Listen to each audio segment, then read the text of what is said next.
사도행전 2장 14절에서 41절까지의 말씀 다 같이 봉독하겠습니다.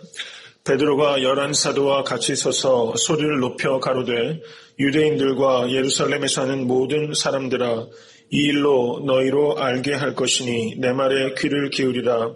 때가 제3시니 너희 생각과 같이 이 사람들이 취한 것이 아니라 이는 곧 선지자 요엘로 말씀하신 것이니 일러스되 하나님이 가라사대 말세에 내가 내 영으로 모든 육체에게 부어주리니 너희의 자녀들은 예언할 것이요 너희의 젊은이들은 환상을 보고 너희의 늙은이들은 꿈을 꾸리라.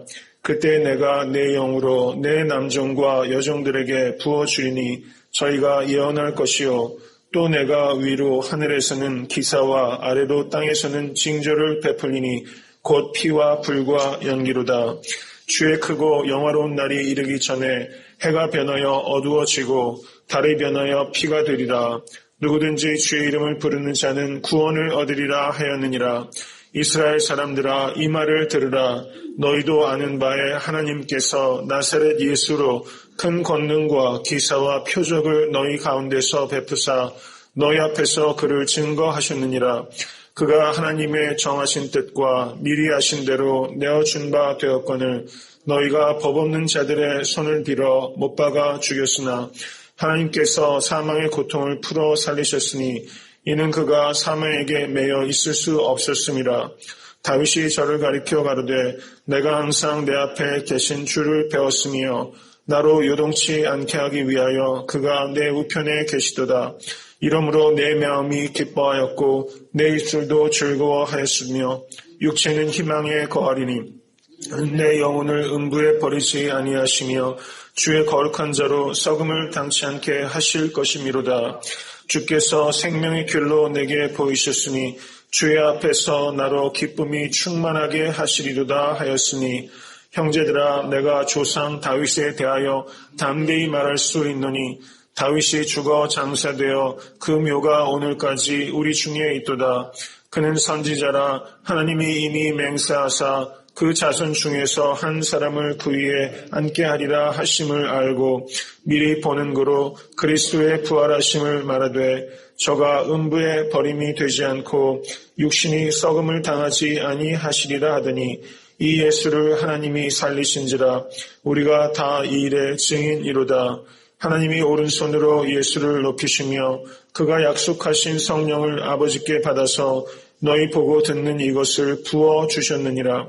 다윗은 하늘에 올라가지 못하였으나 친히 말하여 가로되 주께서 내 주에게 말씀하시기를 내가 내 원수로 내 발등상 되게 하기까지는 너는 내 우편에 앉았으라 하셨도다 하였으니 그런즉 이스라엘 온 집이 정령할지니 너희가 십자가에 못 박은 이 예수를 하나님이 주와 그리스도가 되게 하셨느니라 하니라. 저희가 이 말을 듣고 마음에 찔려 베드로와 다른 사도들에게 물어 가로되 형제들아 우리가 어찌할꼬 하거늘 베드로가 가로되 너희가 회개하여 각각 예수 그리스도의 이름으로 세례를 받고 죄 사함을 얻으라. 그리하면 성령을 선물로 받으리니 이 약속은 너희와 너희 자녀와 모든 먼데 사람 곧 우리 하나님이 얼마든지 부르시는 자들에게 하신 것이라 하고 또 여러 말로 확증하며 권하여 가로되 너희가 이 패역한 세대에서 구원을 받으라 하니 그 말을 받는 사람들은 세례를 받음에 이날의 제자의 수가 3,000이나 더하더라. 아멘. 오늘 본문 말씀이 꽤 깁니다. 2장 14절에서 41절까지의 말씀인데요.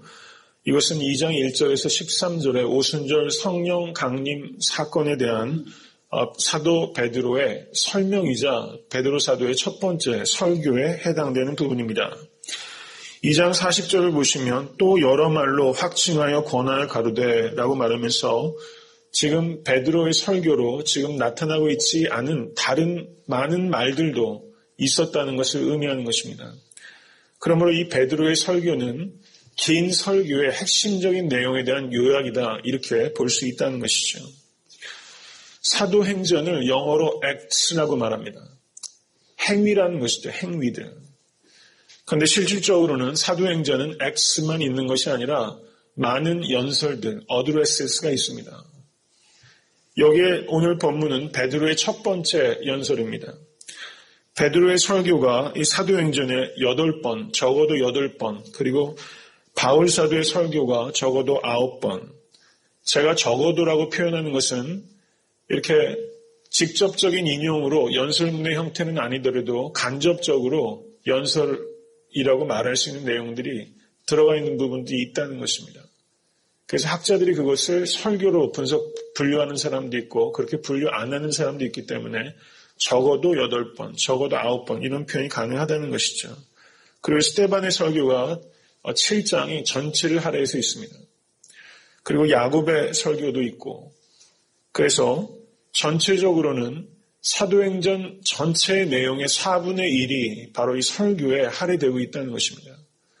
그러므로 사도행전 X만 있는 것이 아니라 addresses, 연설도 있다는 것이고 사도행전을 정확하게 이해하기 위해서는 이 연설에 대한 이해가 본질적으로 굉장히 중요하다는 것입니다. 그래서 연설과 행위 이런 것들이 교차적으로 계속 나타나고 있다는 것이죠. 그래서 연설을 우리가 깊이 이해해야 된다는 것을 제가 먼저 말씀드리겠습니다. 2장 14절을 한번 보시겠습니다. 베드로가 11사도와 같이 서서라는 말이 있습니다. 거기 같이 서서라는 말이 대단히 중요한 것입니다. 여러분, 베드로가 같이 설 때 얼마나 기운이 나겠어요. 우리가 어려운 문제를 직면했을 때 한 가정도 그렇습니다. 아버지 가장이 먼저 탁 일어서면 어머니가 일어나고 아이들도 한둘 그 자리에서 다 일어나서 온 집안 식구가 어려움 당했을 때 같이 서서 그 문제를 견딘다면 이 가장이 얼마나 어깨에 힘이 나겠습니까?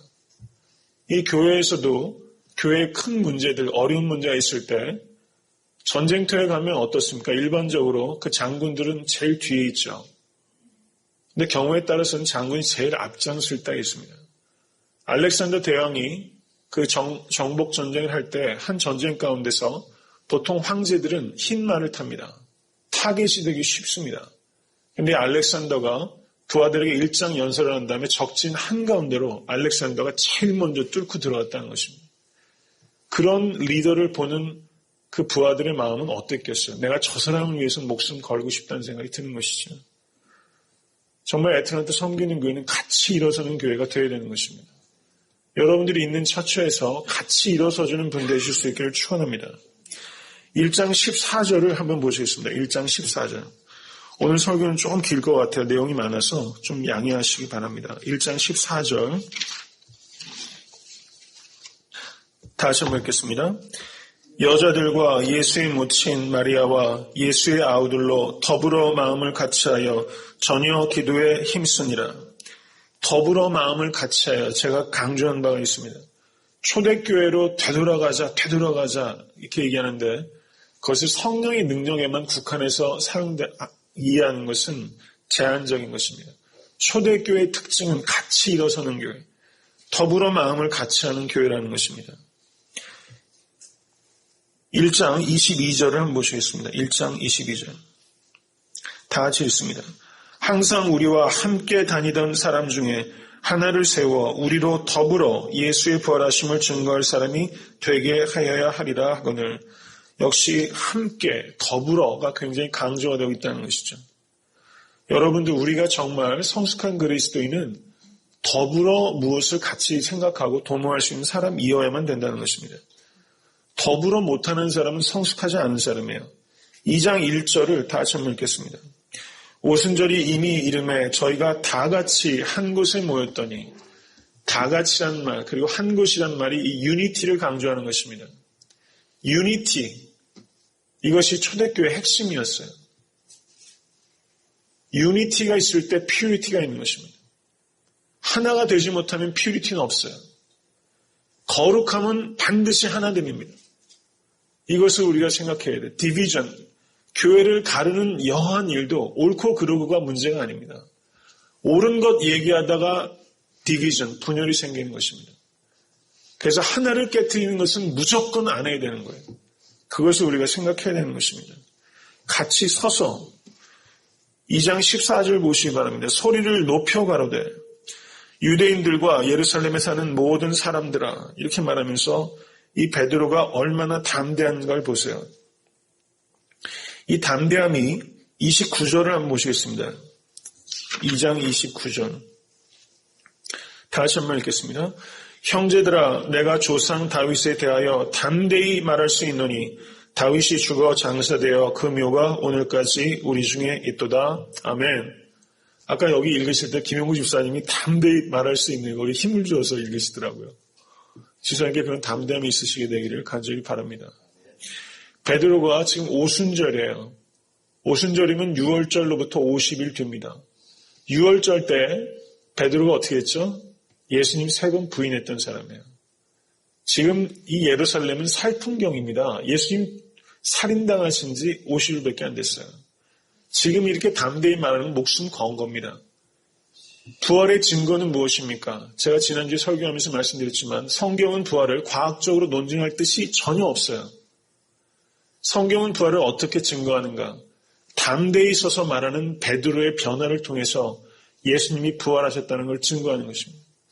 50일 전에 여종 하나 앞에서도 예수님을 맹세까지 하면서 저주했던 베드로가 지금 일어서서 담대히 말하노니라고 말할 수 있는 이 변화는 그 사이에 뭔가가 일어난 거예요. 뭐가 일어났습니까? 부활의 주님을 만났다고 밖에는 설명할 수밖에 없는 변화가 일어난 것입니다. 여러분들의 부활이 증거가 안 되면 부활은 증거되지 않습니다. 여러분들에게 그런 변화가 있으실 수 있게 되기를 간절히 축원합니다. 이 무식한 베드로가 유대인들과 예루살렘에 사는 모든 사람들아, 이렇게 말합니다. 22절을 한번 보세요. 22절. 뭐라고 부르고 있습니까? 이스라엘 사람들아. 29절 보시기 바랍니다. 형제들아. 호칭이 바뀌고 있죠. 베드로가 무식한 사람이 아니에요. 지금은 지혜로운 사람, 성령의 지혜가 임한 거예요. 설교하면서도 부르는 호칭 하나를 얼마나 정교하게 사용하고 있는지 보세요. 처음에는 인티머시가 없는 겁니다. 그런데 말씀이 증거되면서 나중에는 그 사람들이 형제들아라고 부를 수밖에 없는 마음의 뜨거움이 생긴 거예요. 그리고 그런 릴레이션십이 빌드업 된 겁니다. 설교하는 과정 속에서. 베드로에게 주어진 이 지혜는 성령의 지혜입니다. 이 지혜가 여러분들께 임하시기를 간절히 축원합니다. 14절을 보세요. 내 말에 귀를 기울이라. 이런 담대함이 저에게 있을 수 있도록 기도해 주시기 바랍니다. 담대함입니다. 우리가 구하는 것은 당당함이 아니라 담대함입니다. 당당한 사람은 돈 있는 사람 당당해요. 세상에서 똑똑한 사람 당당해요. 그 당당함 굉장히 불편해요. 전 당당한 사람 보면 불편해요. 여러분 교회에서 당당한 사람 되지 마세요.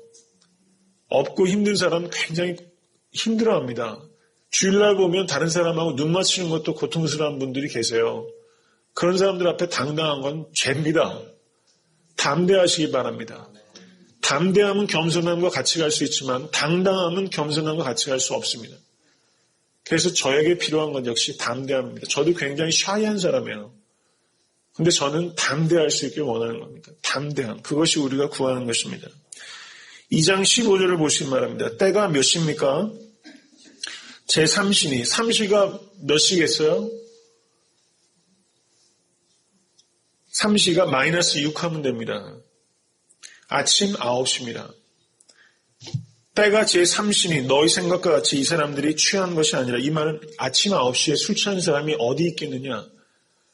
베드로 사도가 논거를 가지고 반박한 겁니다. 아주 지혜롭게 지금 말하고 있는 거예요. 2장 13절에서 또 어떤 이들은 조롱할 가로되 저희가 새술이 취하였다 하더라. 이 말을 정면으로 일단 반박을 탁 하고 연설을 시작하고 있는 거예요. 굉장히 지혜롭습니다. 2장 16절 보시기 바랍니다.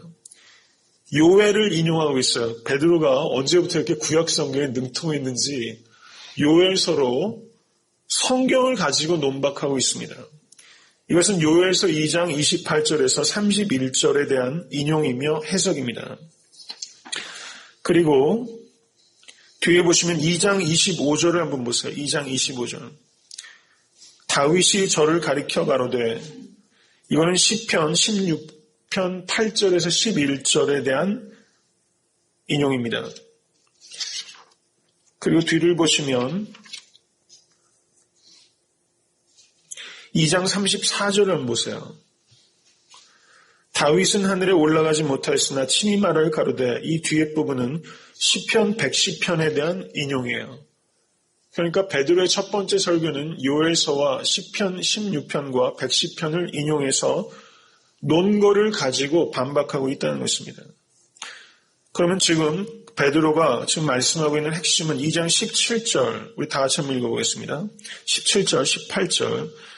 하나님이 가라사대 말세 내가 내 영으로 모든 육체에게 부어주리니 너희의 자녀들은 예언할 것이요 너희의 젊은이들은 환상을 보고 너희의 늙은이들은 꿈을 꾸리라. 그때 내가 내 영으로 내 남종과 여종들에게 부어주리니 저희가 예언할 것이요. 이 말씀 요엘서 말씀이 인용입니다. 지금 2장 11절을 보시겠습니다. 다 같이 한번 읽겠습니다. 그레데인과 아라비아인들이라 우리가 다 우리의 각 방언으로 하나님의 큰 일을 말함을 듣는도다.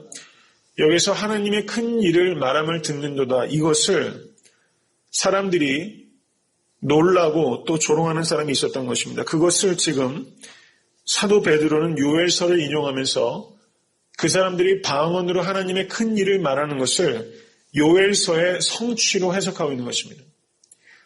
요엘서에서 이 모든 사람들이 예언하는 것이 그 말씀이 지금 응답된 것이다. 구약 성경의 약속의 성취다. 이렇게 해석해내고 있는 것입니다. 놀라운 일입니다. 모든 상황들이 말씀으로 해석이 되는 거예요. 그러면 2장 17절에 이 때가 언제입니까? 말세입니다. 그렇죠? 그러니까 말세가 언제 시작된 겁니까? 우리는 말세를 그냥 기다리고 있는 게 아니에요. 말세는 언제 시작됐죠? 예수님께서 이 땅에 오시는 순간, 그리고 성령이 임하는 순간 이미 2000년 전에 말세가 시작된 것입니다. 이것을 깨달으셔야 돼요. 우리가 미혹당하기 제일 쉬운 것이 종말론입니다. 종말론 가지고 이단이 많아요. 종말론으로 미혹되는 것입니다. 그런데 종말은 이미 시작된 것입니다. Already. 그리고 종말은 완성될 것입니다. Not yet. 이것을 정확히, 이거는 반드시 기억해야 돼요. 종말은 이미 시작됐고 종말의 완성을 기다리는 존재입니다. 그러므로 지금 그리스도인들은 종말과 종말 사이를 사는 존재예요. 이것을 이해하셔야 됩니다. 종말 신앙이란 무엇인가? 내가 종말과 종말 사이를 사는 존재라는 것을 인식하면서 사는 것이 종말 신앙입니다. 종말은 이미 시작됐어요. 성령이 부어진 사건이 종말에 대한 증거, 마지막 날이 이미 임하였다는 것을 말하는 것입니다. 언제 주님께서 다시 오실지 모릅니다. 너희가 지금 본 대로 하늘에서 그대로 임하리라. 이 약속을 믿으시기 바랍니다. 여기에서 보면 모든 육체에게라는데 언더라인을 했어요. 내가 내 영으로 모든 육체에게 부어주리니. 여기서 모든 육체란 말은 성령 받을 준비도 하나도 안 돼 있고 성령을 구하지도 않는 이에게 그냥 강압적으로 성령이 주어진다는 것을 의미하는 뜻에서 모든 육체가 아닙니다. 내적 준비가 돼 있지 않는 사람에게 성령이 다 주어진다는 의미가 아니라 외적 지위와 상관없이 내적 준비만 되어 있으면 누구에게라도 성령은 주어지는 것입니다. 너희의 자녀들은 예언할 것이요 환상을 보고 꿈을 꿀 것이요. 이것은 다 동일한 말입니다. 예언에 관계된 말입니다. 꿈이 예언이죠. 환상이 예언 아닙니까? 똑같은 말을 다르게 표현했다고 이해할 수 있습니다. 자녀들은 어때요? 자녀들은 남자아이도 있고 여자아이도 있습니다. 자녀들은 예언할 것이요. 18절을 보시면 남종과 여종, 이 두 말은 성별의 차이 없이 성령은 주어질 것이다. 너희의 젊은이들은 환상을 보고 너희의 늙은이들은 꿈을 꾸리라. 나이에 상관없이 성령은 주어지는 것이다. 18절 내 남종과 여종에게, 이 말은 계층에 상관없이 성령은 선물로 주어질 것이다. 놀라운 말입니다. 모든 육체에게 외적 지위에 상관없이 성령은 구하는 자에게 주어지는 것입니다. 모든 사람이 성령을 받아서 예언을 한다고 그랬습니다. 여러분, 예언은 은사입니다. 그래서 예언은 은사란 차원에서 이해할 수도 있지만 여기에서의 예언은 보편적인 예언이 있다는 것입니다. 여기에서 말하는 남종과 여종, 남자와 여자, 연령과 상관없이 예언한다는 것은 어떤 의미입니까? 그것은 모든 사람이 이 구원의 진리, 복음을 증거할 것이다라는 뜻입니다. 여러분, 예언 중에 예언은 성경입니다. 여러분, 예언의 은사 있다고 다니면서 이상한 거 하고 다니는 사람 너무 많아요. 그 내용 보면 비인격적이고 비복음적입니다. 기껏해야 동으로 가라, 서로 가라. 너는 나중에 뭘 하는 게 좋겠다. 이런 얘기입니다. 점집하고 똑같아요. 여러분, 정말 예언은 이 성경입니다. 목회자가 예언자고 여러분들이 예언자인 것입니다. 이것이 여러분들의 운명의 종국과 역사의 결국을 말하고 있는 것 아닙니까? 이것이야말로 예언서인 것입니다. 이것을 우리가 이해해야 됩니다. 은사로서의 예언의 가치를 폄하하는 것이 아니라 정말 예언은, 본질적인 예언은 성경이라는 것을 우리가 이해해야 된다는 것입니다. 여러분, 바울 사도가 예루살렘에 가면 박해가 있을 거라는 거 알았습니다. 그럼 점집에서 점치는 사람은 예루살렘 가지 말라고 합니다. 그러면 바울 사도는 어떻습니까? 그렇기 때문에 내가 거기 가야 된다고 얘기하는 것입니다. 우리는 예언을 통해서 고난을 피하는 사람이 아닙니다. 십자가의 자리를 찾아가는 사람들인 것입니다. 이것을 우리가 깨달아야 되는 것입니다. 그 뒤를 보시기 바랍니다. 이제 2장 22절. 2장 22절 우리 다시 한번 읽겠습니다. 이스라엘 사람들아 이 말을 들으라. 너희도 아는 바에 하나님께서 나사렛 예수로 큰 권능과 기사와 표적을 너희 가운데서 베푸사 너희 앞에서 그를 증거하셨느니라. 2장 22절은 예수 그리스도의 공생애에 대한 기록입니다. 2장 23절을 다 같이 한번 읽겠습니다.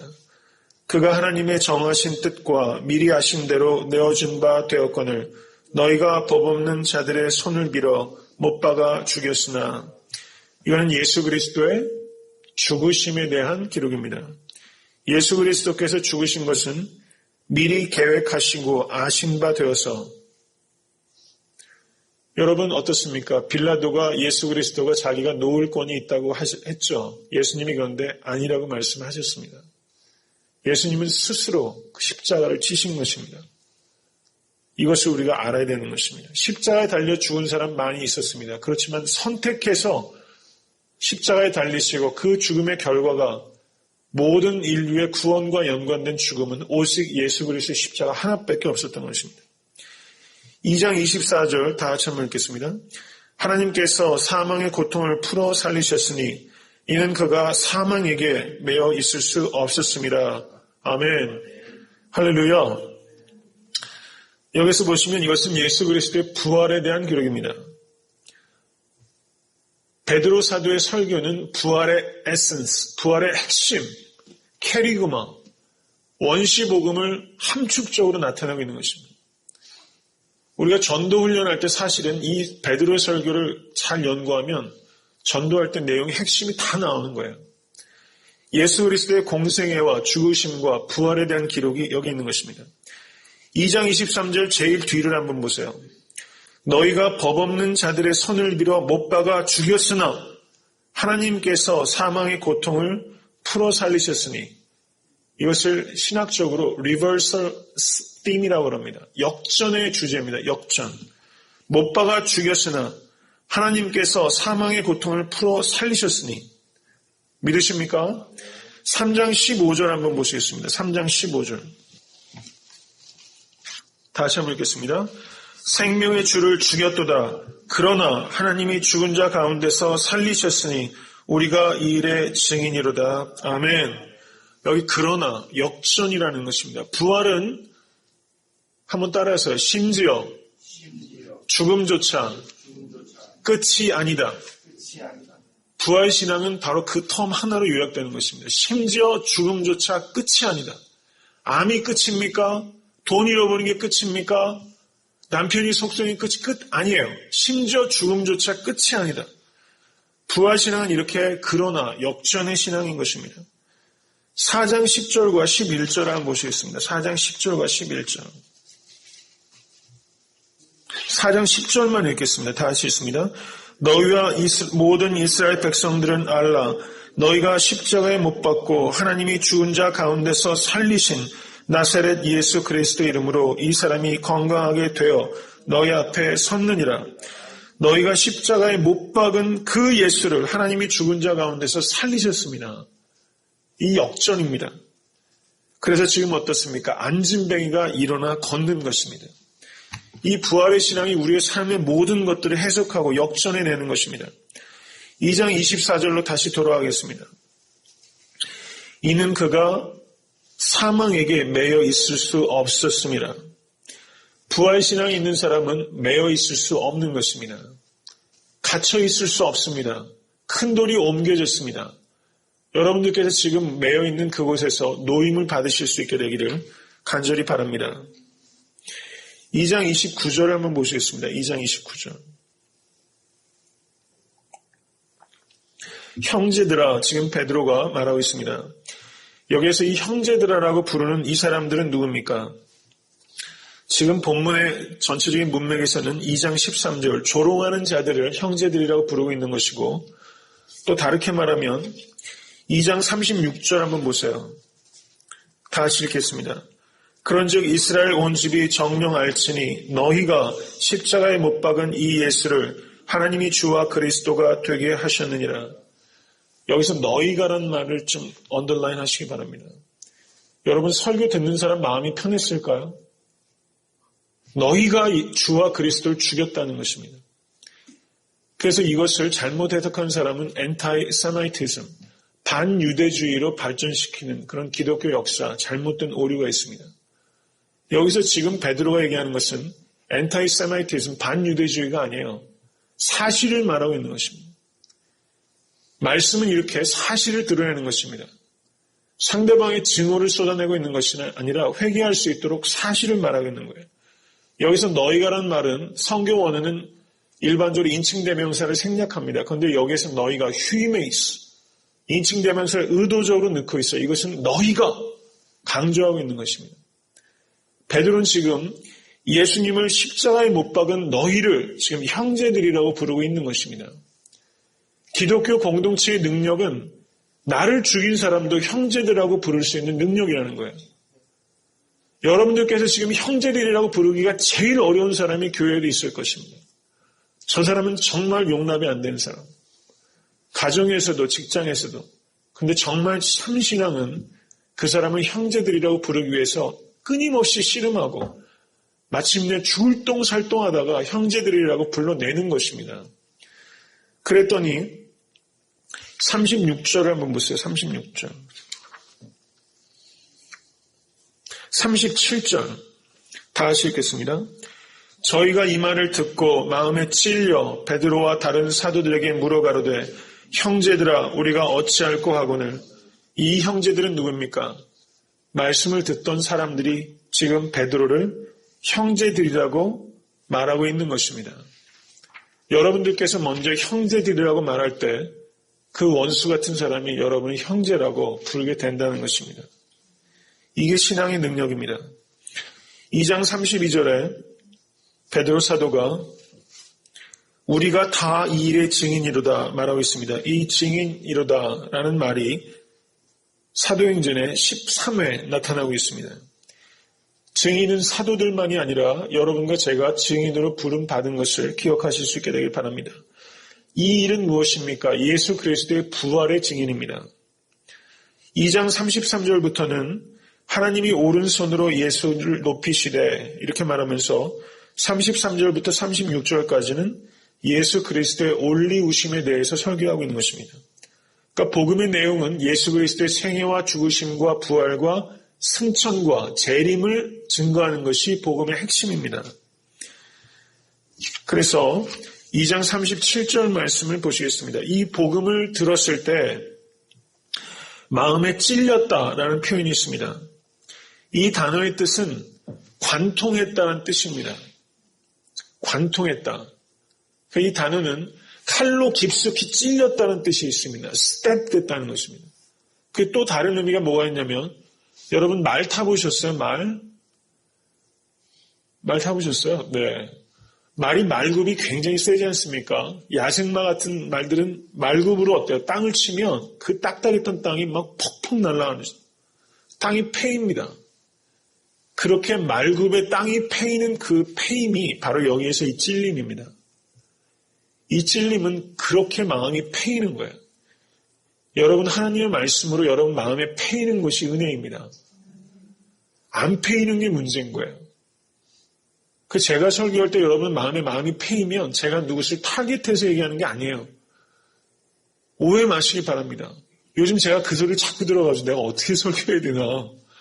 저는 그냥 사도행전 쭉 설교하다 그 본문에서 얘기하고 로마서 쭉 설교하다 그 본문에서 얘기하는 거예요. 어떤 의도 가지고 저는 얘기하지 않습니다. 정말 얘기할 필요가 있으면 하는 거죠. 여러분 마음에 찔림이 있는 것을 감사하실 수 있게 되기를 바랍니다. 살아있다는 증거입니다. 우리 강단이 마음에 찔림을 주는 강단이 되어야지 애틀랜타 섬기는 교회 강단이 사람들 마음 엔터테인하는 강단 되면 어떻게 하겠습니까? 위로가 필요하죠. 그런데 위로는 죄를 덮을 때 위로가 되는 것이 아니라 죄를 드러내고 회개할 때 위로가 되는 것입니다. 죄의 문제가 해결되는 게 최고의 기쁨입니다. 근데 죄를 가리면 그 기쁨을 빼앗는 거예요. 저는 그런 죄를 짓지 않을 것입니다. 정말 이 강단은 죄에 대해서 끊임없이 생각할 수 있도록 하고 드러낼 수 있도록 하고 마음에 찔림 있는 강단이 되어야 되는 것입니다. 그런 목회자가 될 수 있도록 기도해 주시고 애틀랜타 섬기는 교회를 섬기는 모든 교육자들이 마음을 찌를 수 있는 하나님의 생명의 말씀을 증거하는 교육자가 될 수 있도록 여러분 기도하셔야 됩니다. 2장 37절에 우리가 어찌할꼬 여러분 이것이 여러분들의 탄식되어야 됩니다. 우리가 어찌할꼬 하나님 부르심 받을 때까지 우리가 어찌할꼬 오호러나는 곤고한 자로다. 깊은 성화는 우리가 어찌할꼬를 마지막까지 하는 거예요. 성화는 참된 성화는 오호러나는 곤고한 자로다. 나는 죄인 중에 괴수다. 그 디모데 전서에 쓴 겁니다. 순교하기 직전의 서신서예요. 깊은 성화는 들어가면 나는 죄인 중에 괴수라는 것입니다. 이것은 죄책감으로 살란 뜻이 아닙니다. 사도 바울이 사도행전에서 자기가 이전에 교회를 잔해하던 사람이라고 설교할 때마다 그 이야기를 했어요. 3번 기록되어 있습니다. 이것은 사도 바울이 옛날에 교회를 핍박했던 죄책감으로 내가 살고 있다는 뜻이 아닙니다. 사도 바울은 지금 죄책감에 있는 것이 아니라 옛날에 자기가 죄인이었다는 것을 기억하는 겁니다. 내가 죄인이라는 것을 기억할 때 은혜를 기억하는 거예요. 이것을 여러분들 깨달으실 수 있게 되길 간절히 바랍니다. 2장 38절을 보시겠습니다. 회개하여 세례를 받고 죄사함을 얻으라. 핵심입니다. 회개하고 세례를 받고 죄사함을 얻으라. 그리하면 카이란 접속사 된 이런 뜻입니다. 그리하면 성령을 선물로 받으리니 회개하셨습니까? 세례 받으셨습니까? 죄사함 받으셨습니까? 그럼 여러분들께 성령을 선물로 받으신 것입니다. 이것을 아셔야 됩니다. 2장 40절 여러 말로 확증하여 권하여 가로되 이 패역한 세대에서 구원을 받으라 하니 2장 41절 다 같이 읽겠습니다. 그 말을 받는 사람들은 세례를 받음에 이날의 제자의 수가 3,000이나 더하더라. 아멘. 그 말을 받는 말씀을 받는 겁니다. 제자의 수가 여기서 제자는 사실상은 성경 원어는 푸시케라는 단어입니다. soul 이런 뜻입니다.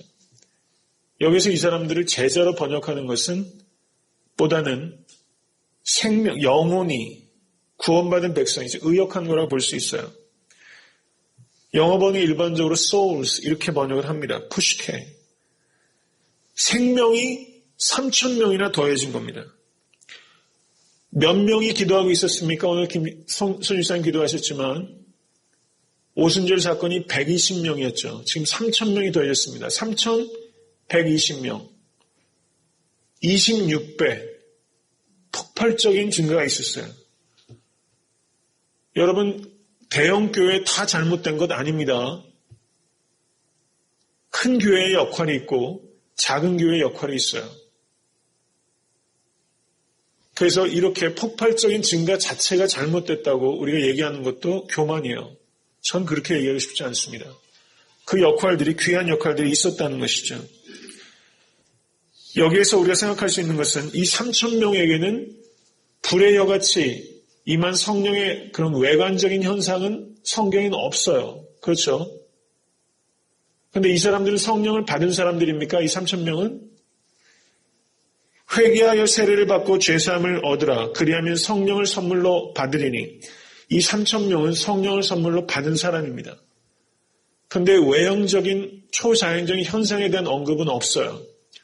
성령을 받을 때 그 현상은 보편적이고 일반적인 것이 아니라 개별적이고 특별한 현상이라는 것을 우리가 받아들여야 되는 것입니다. 그래서 당신도 이래야 돼. 당신도 이 은사를 받아야 돼. 이런 체험을 받아야 돼. 이렇게 말할 수 없다는 거예요. 인격적인 하나님은 성령을 받을 때도 다양한 방식으로 임하는 것입니다. 이것 또한 우리가 깨달아야 된다는 것입니다. 정말 하나님께서 이 애틀란타 여기서 더하더라 이 말은 능동태가 아니라 수동태입니다. 애틀란타 섬기는 교회에 120명의 새벽재단의 문도가 세워지는 것도 우리가 열심히 기도하며 또 권면하지만 더하시는 이는 누구입니까? Be added. 우리가 add하는 것이 아니라 더해지는 것입니다. 애틀란타 섬기는 교회 모든 성도인들은 하나님에 의해서 더해지는 교회가 되어야 되는 것입니다. 여러분들의 모든 생업이 100배의 축복을 받으실 수 있게 되기를 간절히 소원합니다. 그러나 그것은 본질적으로 더해지는 것입니다. 이런 겸손을 배우실 수 있게 되기를 간절히 바랍니다. 여러분들에게 더해지는 축복이 있게 되기를 예수 그리스도 이름으로 간절히 소원합니다.